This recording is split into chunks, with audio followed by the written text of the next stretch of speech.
అఖండ 2 తాండవం సినిమా చూసి వచ్చాను. ఇది తాండవం కాదు, తోటకూర కట్ట కాదు, క్రింజ్. క్రింజ్ అంటే cringe plus cringe is equal to cringe square into cringe cube. Buoy Balayya combination అంటే రక్తము కుత ఉడుకుతుంది, మరుగుతుంది అని 600 rupees ticket price plus 42 online charges, టోటల్గా 642 పెట్టి ఎగేసుకొని నైట్ సినిమాకి వెళ్తే రక్తము ఉడకడము మరగడం కాదు కదా, మైనస్ టెంపరేచర్లో గడ్డగట్టినట్టు నా బ్లడ్ గడ్డగట్టి ఫ్రీజ్ అయిపోయింది. అది పరిస్థితి. ఇంకా డీటెయిల్స్లోకి వెళ్లే ముందు hi, hello, welcome back to బాకా బ్రదర్స్ ఒపీనియన్స్. కొత్తగా వచ్చిన వాళ్ళు సబ్స్క్రైబ్ చేసుకోండి, ఆల్రెడీ ఛానల్ను ఫాలో అవుతున్న వాళ్ళు లైక్ చేయండి, షేర్ చేయండి, పక్కనున్న బెల్ ఐకాన్ కూడా క్లిక్ చేయండి. ఇంకా స్టోరీ విషయానికి వస్తే, చైనా ఆర్మీ జనరల్ కొడుకును మన ఆర్మీ వాళ్ళు చంపితే మనవాడు ఇండియా మీద రివెంజ్ తీర్చుకోవాలనుకుంటాడు. సో దీనికోసమని ఇండియా మీద బయోవార్ ప్రకటిస్తారు. దీన్ని అఖండ ఎలా ఆపాడు అన్నదే స్టోరీనే చాలా ఫోర్స్డ్గా అనిపించింది. ఎందుకంటే మామూలుగా జనరల్ కొడుకు చనిపోతే ఎవరైతే చంపినారో వాళ్ళ మీద రివెంజ్ తీర్చుకోవాలా, లేదు ఆర్మీ మీద రివెంజ్ తీర్చుకోవాలా. ఇదంతా కాకుండా ఇండియా మీద రివెంజ్ తీర్చుకోవాలనుకుంటాడు. ఫైన్, నీకు నిజంగానే ఇండియా మీద రివెంజ్ తీర్చుకోవాలనుకుంటే అప్పుడు ఈ పర్సనల్ కాన్ఫ్లిక్ట్ ఎందుకు? ఆ చైనా వాడికి వాడి దేశం అంటే విపరీతమైన పిచ్చి, ఇండియా అంటే అస్సలు పడదు. దీంతో వాడు ఇండియా మీద రివెంజ్ తీర్చుకోవాలనుకున్నాడు. అది ఫైన్. అలా కాకుండా రెండు డిఫరెంట్ స్టోరీలు తీసుకొచ్చి, ఒకటి నార్త్ ఒకటి సౌత్, ఈ రెండింటిని బలవంతంగా కలపడానికి ట్రై చేయడం వల్ల చాలా ఫోర్స్డ్గా అనిపించింది. ఆర్గానిక్ ఫీలింగ్ అయితే రాలేదు.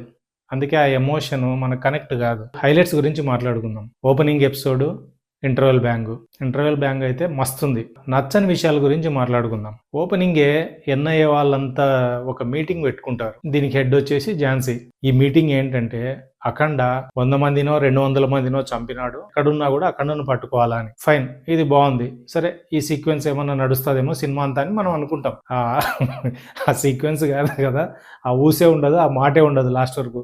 నెక్స్ట్, ఆ చైనా జనరల్ గాడు ఇండియా మీద రివెంజ్ తీర్చుకోవాలనుకున్నప్పుడు పక్కన గో ఆఫీసర్ వచ్చేసి, అది నీ వల్ల కాదు, ఎక్స్ జనరల్ను కలుపుపోయి అంటాడు. అబ్బా నీ ఏమో మళ్ళీ వీడియో కూడా అనిపిస్తుంది. వీని దగ్గరికి వస్తే వీడు భారీ సెటప్ ఉంటుంది. ఒక నలుగురిని భోజనాలు పిలుచుకున్నట్టు పిలుచుకొని సో వీడు మన భగవద్గీతలో ఒక శ్లోకం చదువుతుంటాడు. అరే వీడంట్రా శ్లోకం చదువుతున్నాడు చైనా వాడు, వీడు మస్తు నేర్చుకున్నాడు, అసలు దీని మీద ఎందుకురా ఇంత వీడు కాన్సన్ట్రేట్ చేసినాడు, దీనికి ఏమైనా రీజన్ ఉంటుందేమో అనుకుంటాం. ఇండియా మీద గెలవాలి అంటే వాళ్ళ ఎమోషన్స్ మీద ఆడుకోవాలి. సో దానికోసం ఈ భగవద్గీతను వీడు ఏమన్నా చేస్తాడేమో, దీన్ని ఉంచేదని, అలాంటివన్నీ ఏముండవు. తర్వాత ఈ సీన్ అంతా అయిపోయినాక మనకు అర్థమవుతుంటుంది, అరే ఈ సీన్ ఎందుకు ఉందిరా, కామెడీ కోసం పెట్టినాడా, లేకపోతే వాడు ఇది భగవద్గీత చదివితే వెరైటీగా ఉంటుందని పెట్టినాడా, అసలు పర్పస్ ఏంటో నాకైతే అర్థం కాలేదు. మేబీ దానికి వెనక వేరే పర్పస్ ఉందేమో మరి. ఫస్ట్ హాఫ్ లోనే యంగ్ బాలయ్యది ఇంట్రడక్షన్ ఉంటుంది. ఇదేంటంటే పిఎం రూరల్ డెవలప్మెంట్ ప్రోగ్రామ్ కింద కడపలో ఒక విలేజ్ కి రావాలనుకుంటాడు. సో ఈ లోపల ఏంటి, ఒక ఆఫీసర్ పరిగెత్తుకుంటూ పూర్ణ దగ్గరికి వచ్చి పిఎం ఆఫీస్ లో ప్రోగ్రామ్ ఇమ్మీడియట్ గా క్యాన్సిల్ చేయండి అంటాడు. దేనికోసం? 1 అవరే కదా ఉండేది అంటే, లేదు ఆ ఊర్లో గాంజా డ్రగ్స్ నడిపిస్తున్న ఒక మాఫియా ఉంది, కష్టము పిఎం రావడం అంటాడు. అరే పోలీసులు ఎస్పీ వీళ్ళందరూ ఉంది కదా అంటే, లేదు వాళ్ళందరినీ కూడా కట్టి పడేసి. బోయే బాబాయ్, ఇలాంటి సీన్ నీకే సాధ్యం బాబాయ్? ఆయన ఏమన్నా పిఎం అనుకున్నావా, లేకపోతే పోస్ట్ మ్యాన్ అనుకున్నావా ఏంటి బాబాయ్ ఇది? ఇక్కడ ఇంకొకటి నా అబ్జెక్షన్, ఏ సినిమాలో చూసినా ఈ రాయలసీమ మీద పడి ఏడవడం మీరు వదలరాక, ఈ డ్రగ్స్ గాంజా ఇది మా కల్చర్ కాదు, అది మీదేమో మాకైతే తెలియదు, ఎందుకు ఇలా బలవంతంగా మీ ఫ్యాంటసీలన్నీ మా మీద రుద్దడానికి ట్రై చేస్తారు? ప్లీజ్ వదిలేయండి బాస్, ఇప్పటికైనా మీకు దండం రా బాబు, ఎందుకు ఇట్లా సాగుదొప్పుతున్నారు మమ్మల్ని. బాలయ్య కూతురు జనని. సో ఈ అమ్మాయి డిఆర్డిఓలో సైంటిస్ట్ గానే ఏదో చేస్తుంటుంది. ఈ అమ్మాయి హెడ్ వచ్చేసి సంయుక్త మీనన్. జనని బర్త్డే కోసము బాలకృష్ణ దగ్గరికి ఆ ఊరికి రావాలను. అక్కడ ఎంతో బిజీగా ఉన్న సైంటిస్ట్ కూడా బ్రేక్ తీసుకుని, లేదు నువ్వు వెళ్ళాల్సిందే అని చెప్తుంది సంయుక్త మీనన్. అప్పుడు ఈ అమ్మాయి నువ్వు కూడా రా మేడం అంటుంది. అరే ఈమెందుకు రా అనిపిస్తాయి. సరే వీడికి వచ్చిన తర్వాత ఏమన్నా ఒక స్టోరీ రన్ అవుతుంది, ఏం లేదు, వచ్చి సాంగ్ వాడి మళ్ళీ వెళ్ళిపోతుంది. What is this bro? China వాళ్ళు ఇండియాలో ఒక వైరస్ ను ఇది చేసింటారు. సో దీనికి యాంటీడోట్ సీన్ ఒకటి ఉంటుంది, అంటే దానికి వ్యాక్సిన్ కనుక్కునేది. ఈ సీన్ అయితే మస్తు ఉంటుంది, మస్తు అంటే మస్తు. ఇది స్క్రీన్ మీదనే ఎంజాయ్ చేయాలి. సరే ఫైనల్గా ఎట్లా ఒకట్లా యాంటీడోట్ కనుక్కుంటారు. కనుక్కున్న తర్వాత దీన్ని బాలకృష్ణ డాక్టర్ ఏంటంటే బ్యాగులో వాటర్ బాటిల్ వేసుకొని తిరిగినట్టు మొత్తం దేశం అంతా తిరుగుతుంటుంది. ఏంటమ్మా అది యాంటీడోడా ఇంకేమన్నా అది. నెక్స్ట్ సెకండ్ హాఫ్లో ఈ డిఆర్డిఓ మీద అటాక్ చేస్తారు విలన్ గ్యాంగ్ వచ్చి. దీన్ని పిఎం సీరియస్గా చూస్తుంటారు, పిఎం మిగతా వాళ్ళంతా కలిసి. సో పిఎం ఒక డైలాగ్ వేస్తాడు, అరే డిఆర్డిఓలో ఇంత హై సెక్యూరిటీ ఉంటుంది, ఎలా ఇలా వచ్చారు అని. ఎక్కడుంది మాస్టర్, కనీసం ఒక్క పోలీసు కూడా కనపడ్డు. డైలాగులలోనేనా, విజువల్లో ఏం ఉండదా. ఇంకా హైలైట్ అంటే ఆది పినిశెట్టి నేత్ర క్యారెక్టర్. ఈయన బ్లాక్ మ్యాజిక్ చేస్తుంటాడు. అసలు ఈ క్యారెక్టర్ ఎందుకుందో, దీని పర్పస్ ఏంటో సినిమాలో అసలు మనకి ఏం అర్థం కాదు. ఈ క్యారెక్టరు లేకపోయినా వచ్చే నష్టమే లేదు. దీన్ని ఎందుకు పెట్టినారంటే, బోయపాటి పాత సినిమాల్లో ఆదిని పెడితే హిట్ అయిందని సెంటిమెంట్కి పెట్టినారు, లేకపోతే సెకండ్ హాఫ్లో రన్నుకు సీన్స్ లేవు, సో ఈయనది ఒక పావు గంట 20 నిమిషాలు నడుస్తుంది లేని పెట్టినారు తెలియదు, కానీ పర్పస్ అయితే అస్సలు లేదు. ఇంకొకటి, ఈ క్యారెక్టర్కే పర్పస్ లేదంటే, ఈ క్యారెక్టర్ ఏంటంటే మామూలుగా ఎక్కడైనా కామన్ మ్యాన్ ఎవరో ఒకరు ఇట్లా పొలిటీషియన్లు ఎవరైనా వాళ్ళకేంటి ఏదైనా ఇష్యూ ఉందో వాళ్ళకు ఒక కోరిక నెరవేరాలంటాను వీళ్ళు ఇలాంటి బ్లాక్ మ్యాజిక్ వీళ్ళ దగ్గరికి వచ్చేసి వీళ్ళ దగ్గర మొర పెట్టుకుంటారు, వీళ్ళ బాధని చెప్పుకుంటారు. ఈ సినిమాలో రివర్స్ ఉంటుంది. ఇదేంటంటే ఈ నేత్ర అదే ఆది పినిశెట్టి కామన్ మ్యాన్ దగ్గరికి వచ్చి, నేను ఎవరో తెలుసా, మీ నాన్న ఎవరో తెలుసా, నీకు నాకు ఒకటే కామన్ ఎనిమి ఉన్నాడు సార్, మన ఇద్దరం వెళ్ళి రివెంజ్ తీర్చుకున్నాను. ఈడు కామన్ మ్యాన్ వెంటబడి పడుతుంటాడు. ఇది కూడా నాకు కామెడీగానే అనిపించింది. ఇంతకంటే హైలైట్ ఒకటి ఉంది, ఫ్లాష్ బ్యాక్ ఉంటుంది ఈ నేత్రది. ఈయన ఒకటి ఆ తాంత్రికది ఏదో ఒక పూజ చేస్తుంటాడు, ఒక 8 మంది బ్రాహ్మిన్ చిల్డ్రన్ కావాలని అంటాడు, బలి ఇవ్వడానికి ఏదో ఫైన్. ఈ 8 మందిని తీసుకొస్తారు. సరే ఇప్పుడు ఏదైనా చేస్తారండి, ఈ 8 మంది పిల్లలతో పాటు వాళ్ళ మదర్లను వాళ్ళ సిస్టర్లను కూడా తీసుకొని తింటారు. వాళ్ళు ఏం చేస్తారా, రియాక్షన్స్ కోసం తీసుకొచ్చినారా వాళ్ళను, ఏంట్రా బాబు.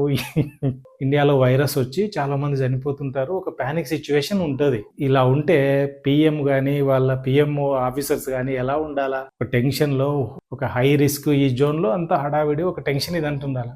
వీళ్ళందరూ ఎలా ఉంటారు తెలుసా, ఒక రూమ్లో కూర్చుంటారు, టీవీ ఆన్ చేసుకుని ఏదో కార్టూన్ సినిమా చూసినట్టు నింపాదిగా అందరు అన్ని చైర్లలో కూర్చొని మాట్లాడుకుంటుంటారు. బాలయ్య కూతురు జనని ఉంటది కదా, సో ఈ అమ్మాయిది కూడా అంతే. ఈ అమ్మాయి వీళ్ళ మీద అటాక్ జరిగింది, అసలు ఆల్మోస్ట్ అందరు చచ్చిపోయినారు, ఈ అమ్మాయి బతికిందో లేదో కూడా తెలియదు.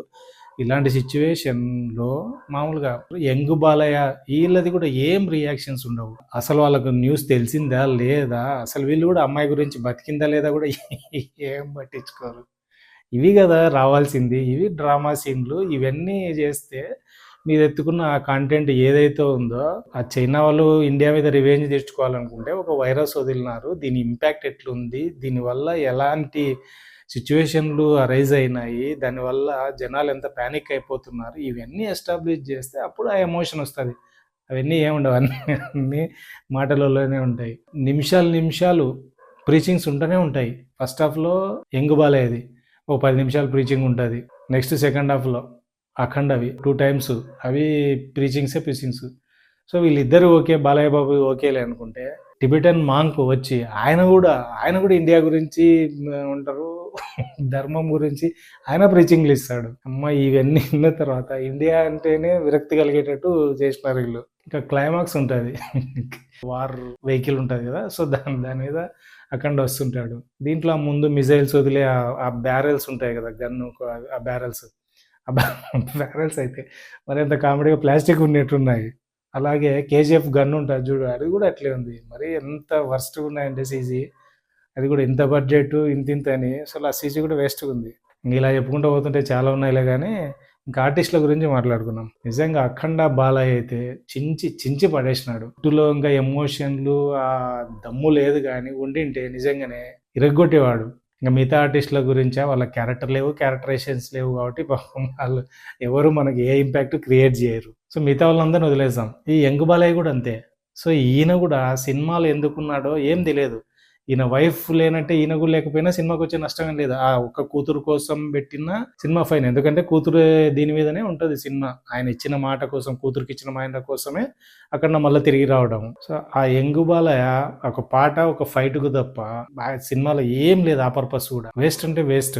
అఖండ అట్లీస్ట్ కొంచెం డీప్ రూటెడ్ ఉంటుంది. కమర్షియల్ సినిమా బోయా స్టైల్లో ఉన్నా కూడా క్యారెక్టర్లు కావచ్చు, ఆ స్టోరీ కావచ్చు, అంత కొంచెం రూటెడే ఉంటుంది. అఖండ 2కి వచ్చేసరికి ఇది రూటెడ్ కాదు కదా, దేశాన్ని దాటి ఖండాలు దాటిపోయింది. దీంతో ఏమైపోయింది మొత్తము, అది ఇంతకుముందు నేను ట్రైలర్లో కూడా ఇదే విషయాన్ని డిస్కస్ చేసిన, కావాలంటే మళ్ళీ ఒకసారి వినండి మీరు. సో ఎప్పుడైతే పక్క దేశం అనిందో ఇంకా ఆ దేశం మీద మన దేశం గురించి గొప్పలు, సో ఇంకా ఇదంతా అవసరం ఉన్నా లేకపోయినా ఓవర్ డైలాగులు ఇవన్నీ ఉంటాయి. అది చాలా ఇరిటేటింగ్ తెప్పిస్తుంది అనుకుంటే, ఎన్నో సినిమాల్లో చూసినది ఇని బొప్పి కట్టింది.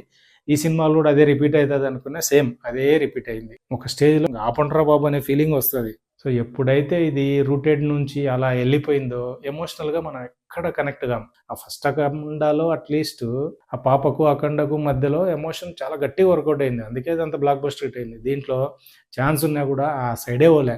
వీళ్ళిద్దరి మధ్యనే కాదు, అంత దేశానికి ఒక పెద్ద ప్రాబ్లం వచ్చినా దాన్నే పట్టించుకోలే, ఇంకా ఇదేం పట్టించుకుంటారు. చూసిన తర్వాత మీకేమనిపించిందో కింద కామెంట్ రూపంలో చెప్పండి. ఇంకొక ఇంట్రెస్టింగ్ వీడియోతో మళ్ళీ కలుద్దాం. అంతవరకు టాటా, బాయ్ బాయ్, గుడ్ బై.